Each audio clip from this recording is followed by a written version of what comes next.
Good morning. How are you guys doing this morning? Good. Okay. Bright and early on a cloudy, nasty day. But you're here, and we're going to talk about cool stuff today.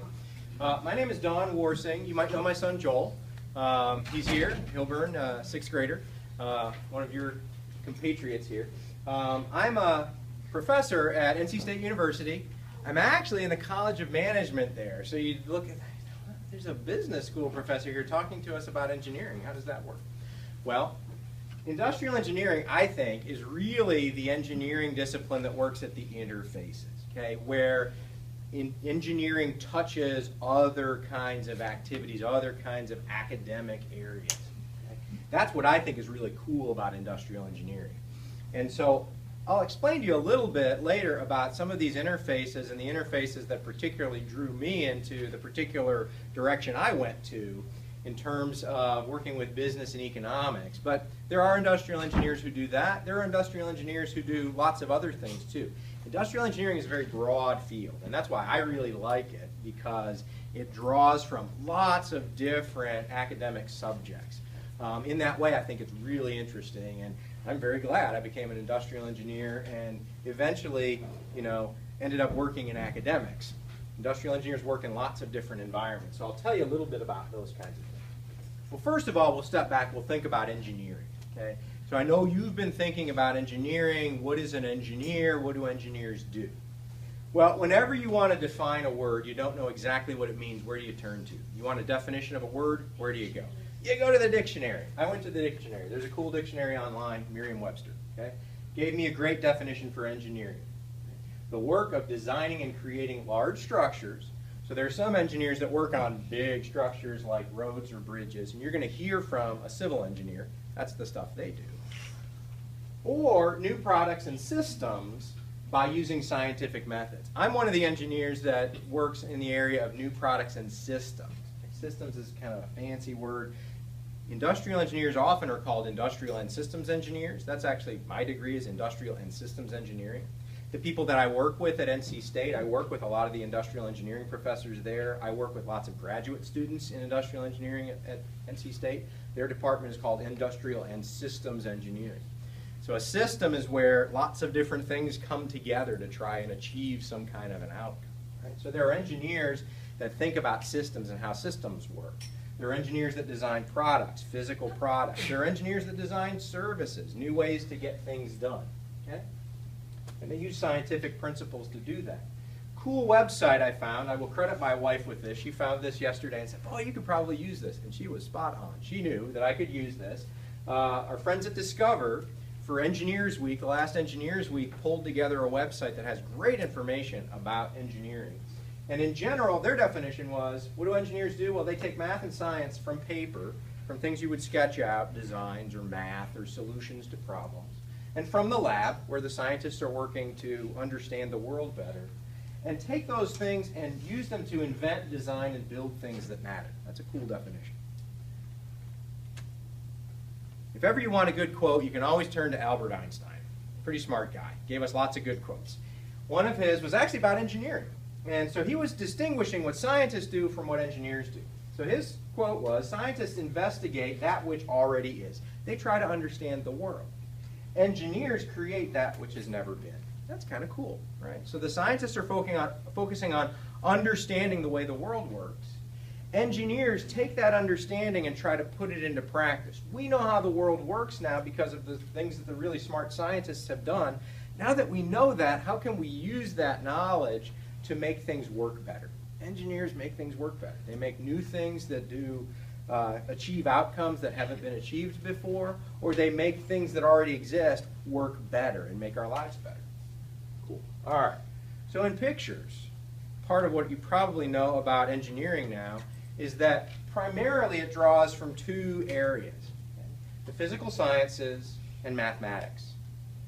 And what engineers do is they use what's known in those broad areas as tools to solve applied problems.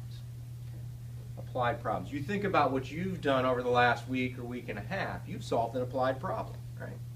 You had to achieve a particular outcome. You had to make an ice cube last. And you looked at that and first you thought, this is crazy. We're going to put an ice cube in a shoebox. Why are we doing this and how do we do it? That was a particular problem. The problem of insulating a building is an important problem. Doing it well is a real applied problem. We can fix that. I'm an engineer, I fix things.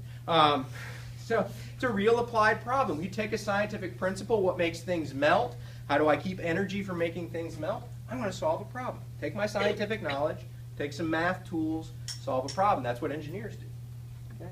So just some definitions from me, right? Think about this in this way. Whenever I have lots of words on the slides for my students, I always highlight some of them. So here's some highlighted for you, right? What's an engineer? An engineer is an applied scientist who designs and or improves products and services. They design those products and services to serve a need that's not currently being served or to improve the way a particular need is currently being served. Okay? So they either create new things to do stuff that's not being done, or they take a particular way of getting things done and make it better, make an improvement in it. And engineers do that, well, that was my other slide, by applying science and math to create, cool word, right? Engineers create new designs or improve existing ones. So that's big picture, that's what engineers do. What do industrial engineers do? Well, now we're into the specifics, a specific kind of engineer. So I was trained as an industrial engineer in my bachelor's degree from Ohio State. So NC State, I got Ohio State. If you got Carolina fans, don't worry. I got my PhD over in the business school at Carolina. So I've touched lots of different institutions here. What I studied originally in industrial engineering, and again, why I think it's so cool is it's a very broad field. Okay? And so it draws very broadly from different areas. You've got the science and math, like all engineers do. All engineers spend their first couple of years in college studying physics and chemistry and mathematics of a particular kind called calculus. And then they get more specific with the physics and they study things like engineering mechanics and understand how mechanical systems work. But from there, when you're in your third and fourth year in college, you start to get into your academic discipline. And that's when industrial engineering gets cool, because it's very broad at that point. Okay? And so industrial engineering is pulling in from other areas as well, from the social sciences. Joel always gets upset with me when I say social sciences. You guys call it social studies, I know. But the social sciences, thinking about the science of how people interact with each other and interact with the world, industrial engineers need to know that. Part of that is economics. So the space that I work in is mostly revolving around economics and mathematics. That's the kind of stuff I do. That's how I ended up at a business school, because those are very business-related kinds of topics. Industrial engineers have to study psychology because they have to understand how humans interact with the processes that they're trying to make better. Some industrial engineers study some life science issues too, like physiology. Fancy word, physiology. Does anybody know what that means? It's an ology, so it's got to be the study of something. What do you think? A study of physics. Actually, no. That's physics, but good guess. The study of the mind and how it works. That's psychology. You guys are homing in on it. It's about how your body works. Okay? Physiology is about how the human body works. And industrial engineers study that because they want to understand how human beings interact with the systems that produce stuff. Okay?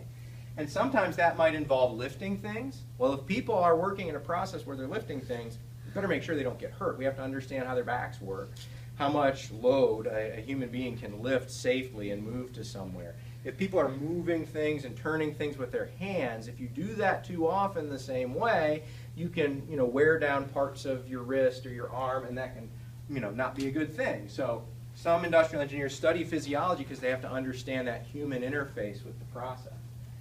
Industrial engineers are at the interfaces. Okay? So they're also working with other kinds of engineers often. Those engineers that understand manufacturing processes and study them, they have to interface with material sciences, or material scientists. You'll hear from a material scientist as part of the series of talks you'll get. So if I'm working in a manufacturing process that takes some particular material, like a plastic or metal, and has to reshape it into some product, I better understand how it's going to behave when I put it under pressure, when I put it under a higher or lower temperature. Okay? And industrial engineers often deal with mechanical engineers too, because lots of production systems are mechanically based. How do the machines operate? How do we know how much force to apply to bend something or to shape it a different way? So broad area, right? Industrial engineering draws from lots of different areas of academic study. Back to our friends at Discover. Cool definition of industrial engineers. What do? Well, they take all this stuff and determine the most effective ways to use people, machines, materials, information, and energy to make a product or provide a service. So the industrial engineers are drawing from this broad array of knowledge and trying to understand how to make processes work better. So that's what I really want to kind of home in on about what industrial engineers do. And I apologize, my colors didn't necessarily come out great here. But engineers do these things to focus on how products or services get done, get made, get accomplished by focusing on process. Process flow, process technology, human-process interface. Word shows up here a lot, process. What is a process? Talk about a process before?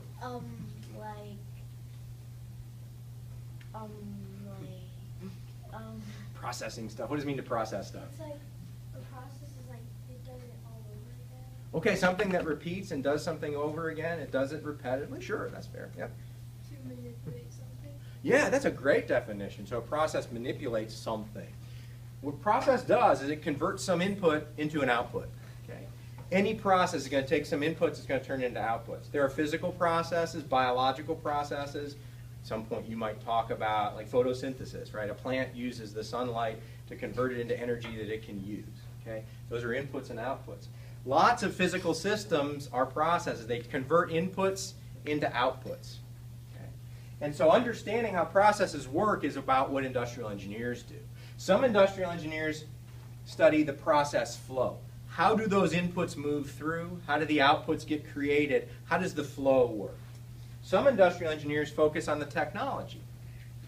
What is it that turns the input into the output, and how does it get done? So my friends that study manufacturing processes, that's really what they're focused on. What's the machinery that turns the input into the output? And some industrial engineers need to worry about and think about how the human beings interface with those processes. Sometimes it's the human beings that are actually achieving the outcome, that are working in the process. Sometimes in service process, you're the input, you're the flow, right? Because if you want a service outcome, you actually go into the service business and they interact with you to deliver it. Industrial engineers even work at places like Disney. Okay?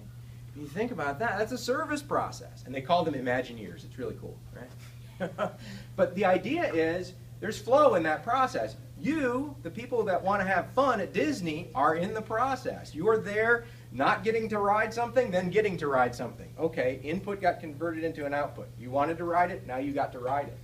That's human beings interacting with the process. So industrial engineers deal with process. Process flow, process technology, human process interface. So process flow. I'll give you my goofy professor example.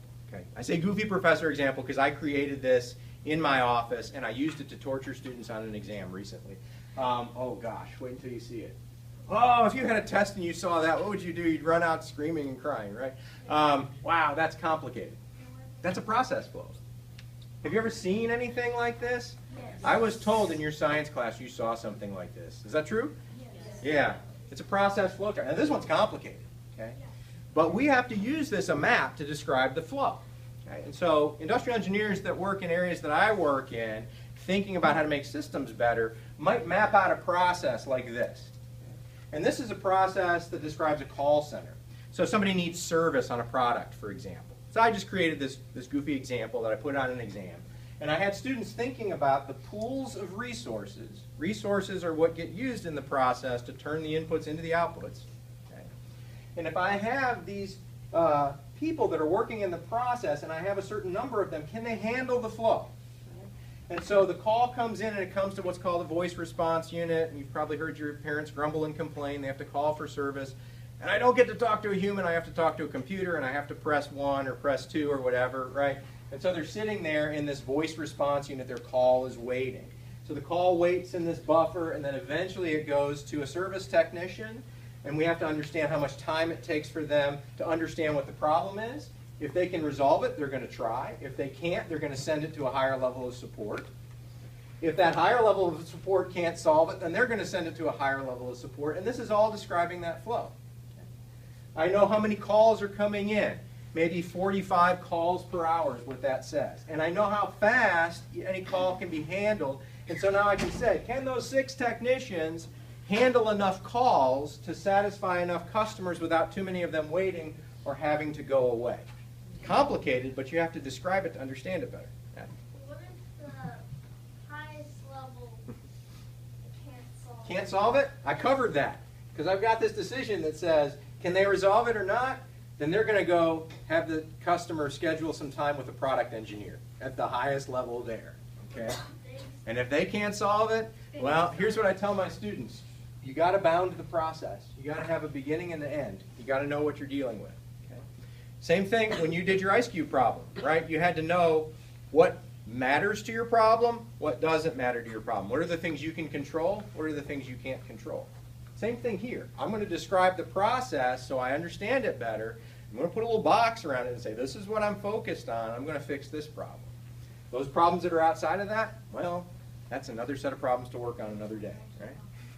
Which is good if you're the industrial engineer because you get to do more stuff, right? They're going to need you to fix that other problem too. Process flow. Oops. Ah, go back, go back. There we go. Human process interface. I think I've got that out there somewhere. So some industrial engineers, like my friends at the Industrial and Systems Engineering Department, they work on things like how human beings interface with physical systems. Can you see what this guy's doing here?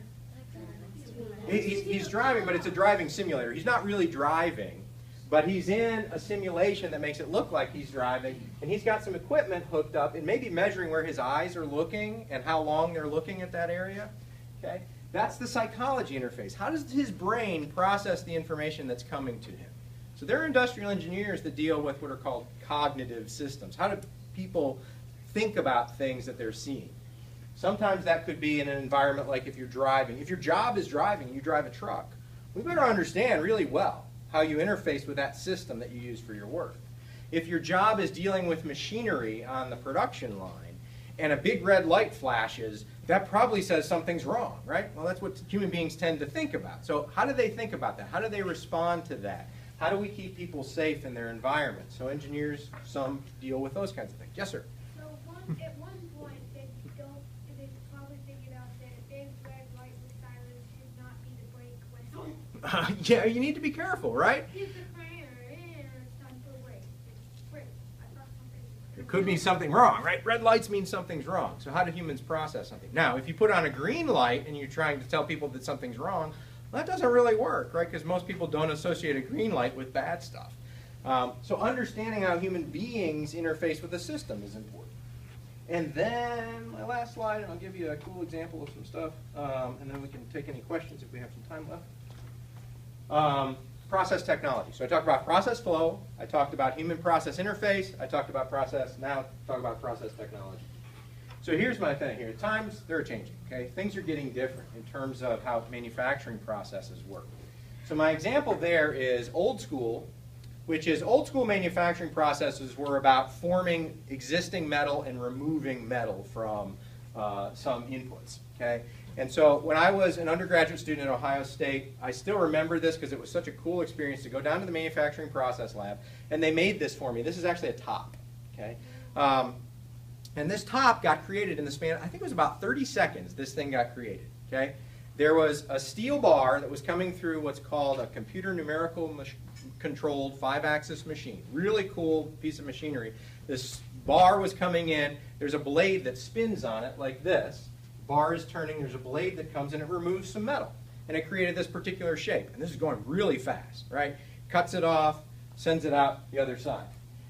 There's also a sheet of metal working through something called a punch press. It's going to take that sheet of metal, ka-chunk, it's going to take a hole out of the middle of it. Then ka-chunk, it's going to take that next thing and make kind of a donut shape, and it's got what goes around the top here. And then there was another forming machine, a press, that kind of formed this and made a little indentation in it, and then the edges got ground and it got painted and attached to this other thing. And literally in about 30 seconds, this came from just raw metal to a product. Really cool, okay? That was metal removing kinds of process. Now, what's happening in manufacturing, kind of the latest and greatest, is starting from nothing and building up.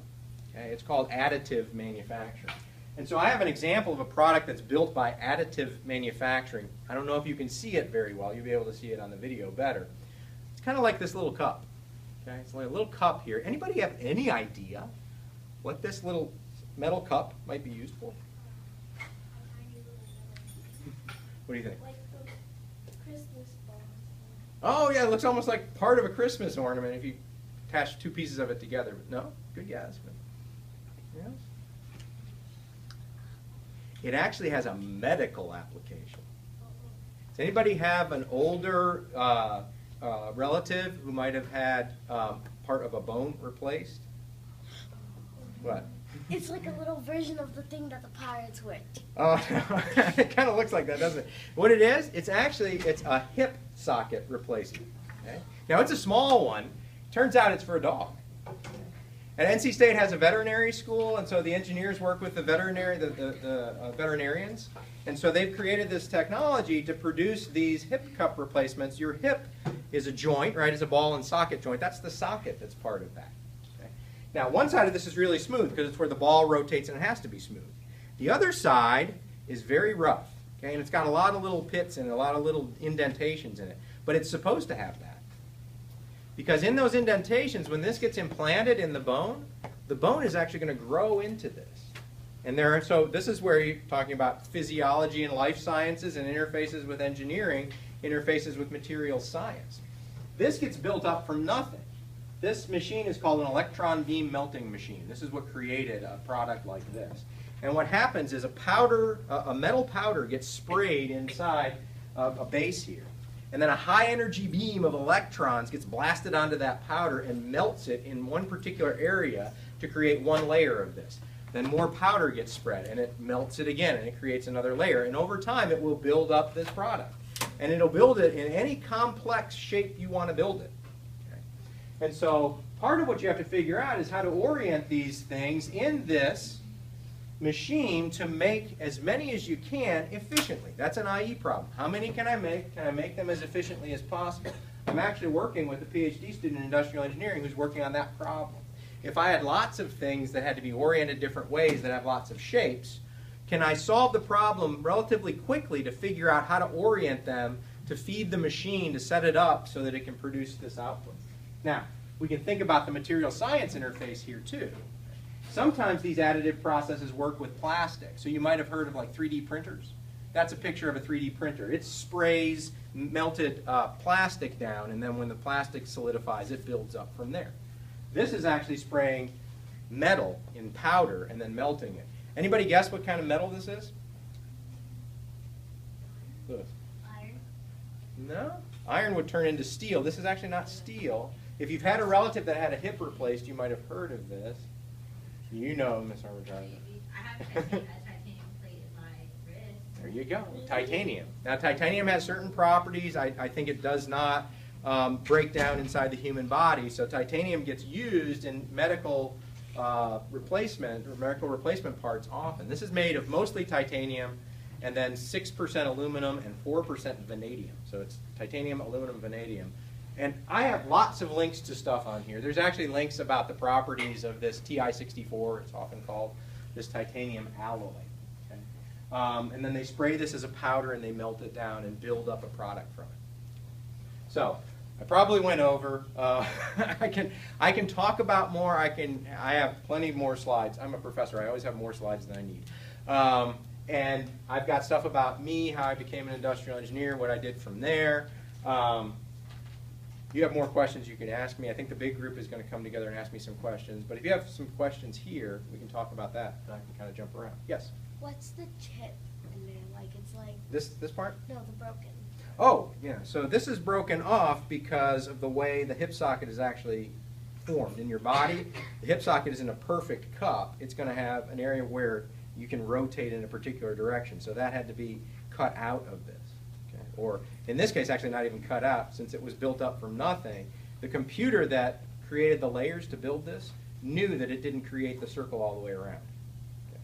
That's the benefit of additive manufacturing, because I don't waste as much. Right? Here, I'm wasting, if you can kind of see this, there's this gray area here. That's all the metal chips that got removed. Okay? Then that's got to be all gathered up and melted back down, and hopefully, but some of it you're going to lose. Here, I won't lose as much because I'm building up, and if there's a part I don't need, I just don't put it in there. Yes? Louis? When you're building something in that additive machine, Mm-hmm. do you, if it's big, do you have to build it like piece by piece, or do you have to? Yeah, that's a great question. This is only so big, right? And I don't know all the dimensions because, remember, I'm more of that math economics guy. I'm not the manufacturing process guy. But I've been inside the lab. I've seen the machines. I think they are somewhere in the neighborhood of about, it's kind of about a foot wide by about a foot tall. It's not very big. Okay? Part of the idea there is it takes a lot of energy to blast that electron beam down, so you can't do a lot with it, or you have to consume a huge amount of energy. So for right now, this builds small parts. But you're on a good point, which is if I have to build something that I could put together from multiple pieces, I could build each of those pieces, 3, 4 pieces in here, and then put them together after the fact.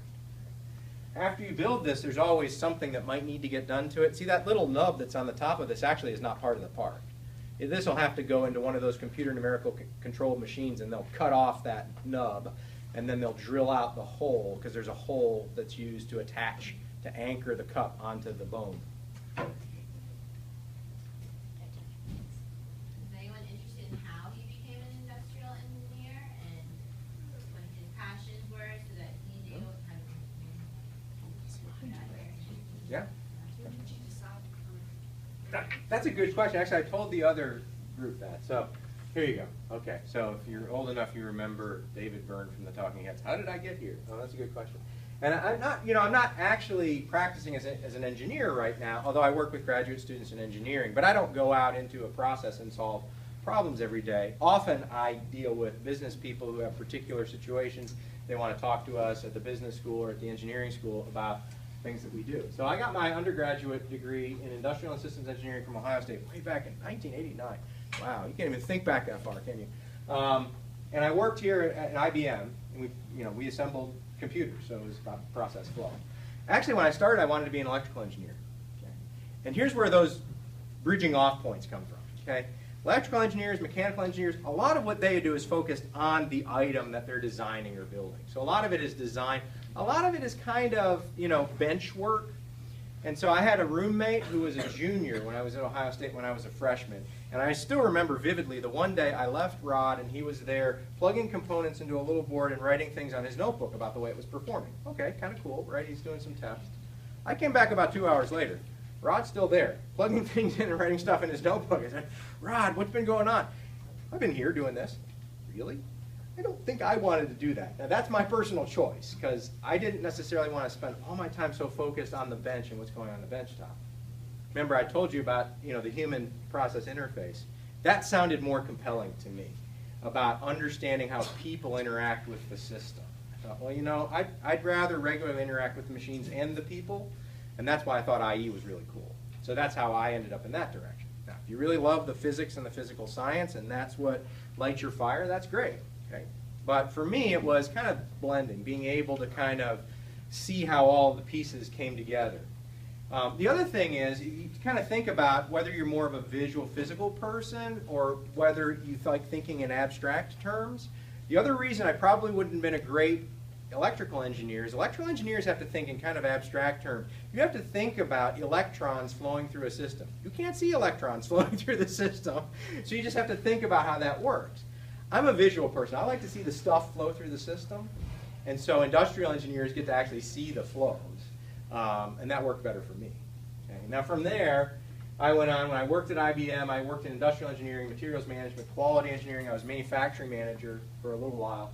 I got my master's degree in management at NC State in 1995, and at that point I thought, I like this stuff a lot, and so I left IBM and I got my PhD in business administration. My focus area is operations management, so about operations process, right, turning inputs into outputs, from Carolina. And then I've done research and teaching work. I started at Penn State. I came back here to North Carolina because we love it here, and I got a job at NC State, and I've actually taught in the Masters of Engineering Management program. I'm doing that now at Duke as well, in the Pratt School of Engineering. So that's me. That's how I got here. You know, am I still an engineer? Well, my view is I got an engineering undergraduate degree, I'm an engineer, but I'm not out there solving particular engineering problems every day. I'm in a classroom for much of my time, and then I'm writing research papers and working with graduate students. Yes, ma'am? Have you ever worked at Disney before? I never worked at Disney, but wouldn't that be cool to work at Disney? My dad used to work at Disney when we used to live there. Wow, that's neat. Imagineers get to, you know, design these systems and think about how the flows work in the amusement park. Maybe you didn't think about that though, but there are engineers behind the scenes that are thinking about the flows. Right? What's flowing through the system? It's people. And if you're at Disney, well, think about at Disney. Yes, you get to have a lot of fun at Disney, but what else do you do a lot of at Disney?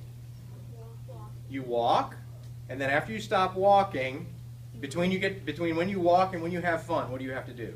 Wait. You have to wait. Right? And so there are industrial engineers that study waiting systems, or they call them queuing systems. Ever heard the word queue? Spelled with a Q, not with a C. You seen that? If you have British relatives, they talk about a queue. A queue is a line. So a queue is a waiting line, and queuing systems are about understanding waiting lines and when things have to wait to get processed. Disney has a lot of waiting lines, but you think about how to move customers through, how to move visitors to the park through the system faster, and then how do they respond? Waiting's not fun, it's boring, isn't it? But what do they do at Disney? Well, they know you're going to be bored when you're waiting, so if you ever wait in a line at Disney, there's all kinds of cool stuff to draw your attention. Right? So you understand the psychology of how people respond with the system. That's the kind of stuff industrial engineers do. And one thing I told the group that I met with earlier, I have a ton of links here. There's links to all kinds of cool stuff. There's links about electron beam melting. There's links about this alloy and its properties. There are links to the ISE department at NC State. There are some links that I thought were particularly good for my alma mater, Ohio State, about what courses industrial engineers take. Psychology, economics. I had to take a class in accounting because you have to understand business processes and costs in businesses. So lots of cool stuff. There's tons of links. You can go to that Discover Engineering site, and Ms. Bass has already posted that on Edmodo for you. Yes? So if you want to be an engineer, pretty much to be hired as an engineer, you need to have a bachelor's degree, a 4-year degree in engineering. Okay? There are degrees in engineering technology that are 2-year degrees. So like, you know, Wake Tech, you could get a 2-year degree and you could do engineering work there. But many engineers in practice have a 4-year degree in some engineering discipline. Okay? Now, you'll probably hear from a civil engineer who comes in here, and he'll tell you that you have to be certified to truly be a civil engineer, and to get hired, you have to be what's called a PE, or a professional engineer. Civil engineering is one of those places where not only do you do the 4-year degree, but you have to take the certification test. And that makes a lot of sense because they build bridges and people drive their cars over bridges. You want to make sure civil engineers know a lot about what they're doing so people are safe. They design the water systems that when you turn the water fountain, you want nice, clean, clear water to come out, right? People have to be safe. And so civil engineers often will go on and get a certification to be a professional engineer. Not many industrial engineers do that. It's not really required in our field. But for some professions it is, some aspects of engineering. Medicine's the same way. If you want to be a doctor, you can't call yourself a doctor unless you're board certified, right? Legally. You can't call yourself a lawyer unless you've passed the bar exam and you're part of the bar association. Some engineers even do that. But 4-year degree typically is what most practicing engineers have.